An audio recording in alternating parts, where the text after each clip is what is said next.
एक राज्य जीतने के चक्कर में इंडिया गठबंधन 2024 का चुनाव हार सकती है। ये बात हम ऐसे ही नहीं कह रहे हैं, इसके पीछे मैं आपको जो बात बताने जा रहा हूं वो 101% आप जब डॉट्स को जोड़ेंगे तो सही पाएंगे। आप सभी को याद होगा कि स्टालिन के बेटे उदयनिधि ने सनातन धर्म को लेके जो टिप्पणी की थी उस पर पूरा देश उबल पड़ा था।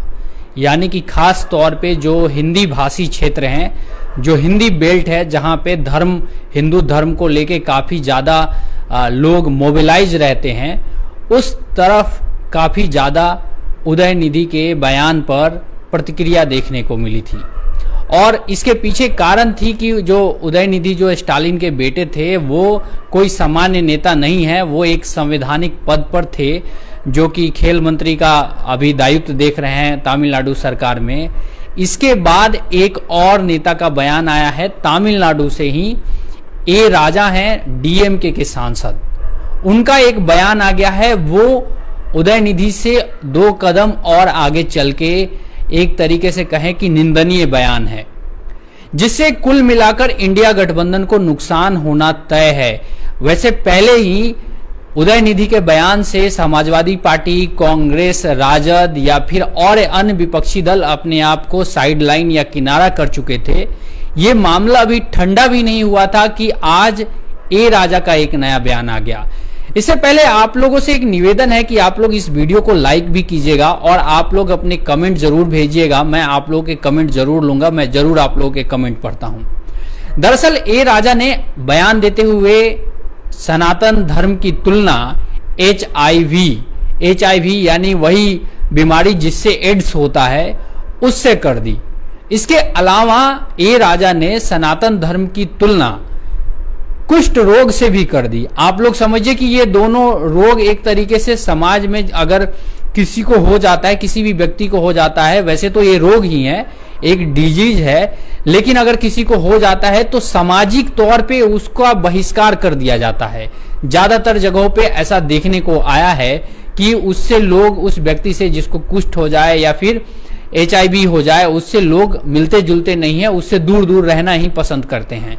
नवीन सिंह चंद्रवंशी जी का एक कमेंट आया है, लिख रहे हैं जय श्री कृष्णा, आज जन्माष्टमी है, आपको भी जन्माष्टमी की ढेर सारी मुबारकबाद, बधाई भी। तो जो ए राजा का जो अब बयान आया है उससे दोबारा से सरगर्मी बढ़नी तय है। वैसे भी प्रधानमंत्री नरेंद्र मोदी को पहले ही सनातन पे जो उदयनिधि ने बयान दिया था वो एक बड़ा हथियार मिल चुका था और उन्होंने साफ तौर पे सनातन के ऊपर उठ रहे सवाल पर मुखरता से अपनी बात को रखने के लिए जो बीजेपी के प्रवक्ता थे, जो मंत्री थे, जो सांसद थे, उनको निर्देश भी दिया था कि आप लोग सनातन के मुद्दे पर कड़ा रुख अपनाइए। क्योंकि आप सभी को पता है यूपी, बिहार, राजस्थान, गुजरात, मध्य प्रदेश, हिमाचल प्रदेश, उत्तराखंड, हरियाणा, आप दिल्ली आ जाइए, बिहार आ जाइए, झारखंड आ जाइए, बंगाल जाइए या नॉर्थ ईस्ट जाइए, इन इलाकों में धर्म एक बहुत बड़ा मुद्दा होता है वोटिंग के टाइम पे।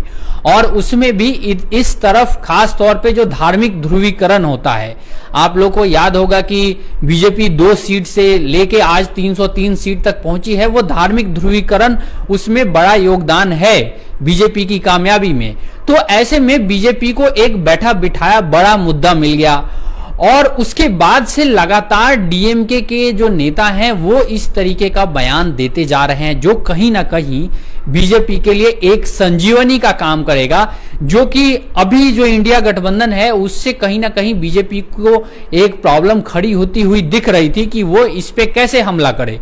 जाहिर सी बात है इंडिया गठबंधन के ऊपर बोलने के लिए बीजेपी के पास कुछ ज्यादा नहीं था। अब जब ये सनातन विरोधी कुछ टिप्पणियां आई हैं, कुछ कमेंट आए हैं, उसका सीधा सीधा फायदा बीजेपी को मिलने का अनुमान जताया जा रहा है। जितने भी बड़े से बड़े विशेषज्ञ हैं उन सभी ने यह अनुमान जताया है कि सनातन पे जो टिप्पणी आई है इससे कहीं ना कहीं इंडिया गठबंधन को बड़ा नुकसान हो सकता है।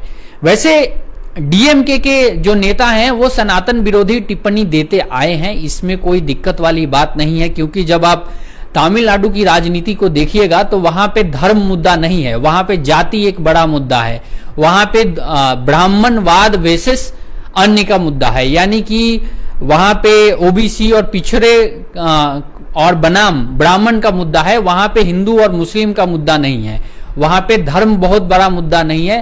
तो अपने वोट बैंक को साधने के लिए, अपने वोट बैंक को और मजबूत करने के लिए वहां की पार्टियां जो सनातन धर्म पे लगातार प्रहार करती हुई आई हैं, इसके अलावा ब्राह्मणों के खिलाफ उनके बयान आते रहे, उससे कोई समस्या नहीं है, दिक्कत नहीं है। सनातन धर्म पर गलत परिभाषित करने की कोशिश की हम घोर निंदा करते हैं। नास्तिक लोग अपने मंसूबे साफ कर दें, मंसूबे साफ कर दिया है, ये एक हमारे दर्शक का कमेंट आया है। मैं उनका नाम एक बार मैं देखता हूं कि किस महोदय ने ये कमेंट भेजा है। इन्होंने लिखा है, सनातन धर्म पे जो प्रहार हुआ है या फिर गलत परिभाषित करने की कोशिश की ये निंदा करते हैं।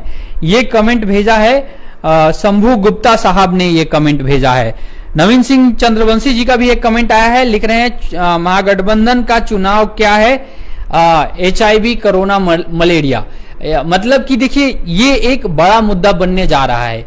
जो इंडिया गठबंधन अपना मुद्दा बना रही थी मणिपुर पे, जो इंडिया गठबंधन अपना मुद्दा तय कर रही थी कि बेरोजगारी को मुद्दा बनाएंगे, वो लोग महंगाई को मुद्दा बनाएंगे, जो इंडिया गठबंधन संविधान और जो एक तरीके से कह रहे थे कि CBI का, ED का दुरुपयोग हो रहा है, उसका मुद्दा बनाने की बात कर रहे थे। लेकिन इनके कुछ नेताओं ने ऐसे बयान दे दिए हैं जिससे वो मुद्दा अब तो बिल्कुल नहीं बनने वाला है, वो मुद्दा ही नहीं रह जाएगा। अब तो सीधा एक ही बीजेपी के लोग कहेंगे कि देखो भाई तुम्हें चुनना क्या है। वो हिंदुओं को खत्म कर देना चाहते हैं, वो हिंदू धर्म को खत्म कर देना चाहते हैं। ये जो इंडिया गठबंधन है वो इसीलिए बना है। ये इस तरीके का प्रचार बीजेपी कर सकती है और उसका फायदा भी मिलेगा। आप सभी को पता है कि जो भारत देश है, जो अपना देश है, यहाँ पे जो वोटिंग होता है वो जातीय और धार्मिक मुद्दों के साथ साथ भावनात्मक मुद्दे बहुत इंपॉर्टेंट रहते हैं। आप लोग याद कीजिएगा कि जैसे उत्तराखंड में पर्यावरण को बचाने के लिए बहुगुणा जी के नेतृत्व में जब आंदोलन चल रहा था, तो वो एक जो भावनात्मक मुद्दा था उत्तराखंड के इलाके के लोगों के लिए, तो वहां का वोटिंग पैटर्न बदल गया था। ऐसे ही आप लोग अगर देखिएगा, बिश्नोई समाज जो है, जो राजस्थान में है, वो पर्यावरण को बचाने के लिए उन्होंने चिपको आंदोलन शुरू किया था, तो उससे उनके वोटिंग का पैटर्न बदल गया था। भावनात्मक मुद्दा था कि जो भी इस आंदोलन को समर्थन देगा उसको हम अपना वोट देंगे। ऐसे ही आरक्षण एक भावनात्मक और सामाजिक मुद्दा है, उस पर वोटिंग होती है।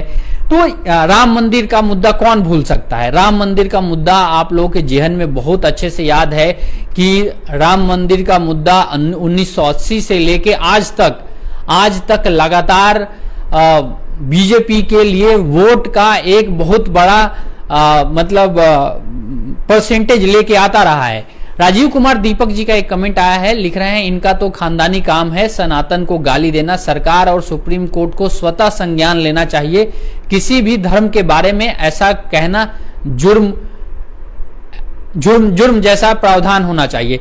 वैसे ये पहले से ही है, सुप्रीम कोर्ट की वर्डिक है, सुप्रीम कोर्ट का ऑर्डर है कि कोई भी हेट स्पीच नहीं दे सकता है, किसी भी धर्म के खिलाफ बात नहीं कर सकता है। लेकिन नेताओं के लिए शायद इसमें छूट मिली हुई है। नेता वो जिसको मन आता है वो किसी भी धर्म के बारे में बोल के चले जाते हैं। तो ये मुद्दा जो है अब काफी बड़ा होने जा रहा है। और दरअसल इंडिया गठबंधन की सहयोगी DMK तमिलनाडु जीतने के चक्कर में वो पूरे इंडिया गठबंधन के जो एजेंडे को है वो पटरी से उतारते हुए नजर आ रही है।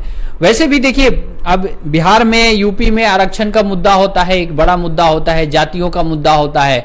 और जब आप तमिलनाडु में जाइएगा तो वहां पे ब्राह्मणवाद के खिलाफ एक बड़ा अभियान चलाया गया है। पता नहीं 100 सालों से भी ज्यादा समय हो गया, जब पेरियार थे उसी टाइम से ये चल रहा है। द्रविड़ मूवमेंट उसे बोलते हैं।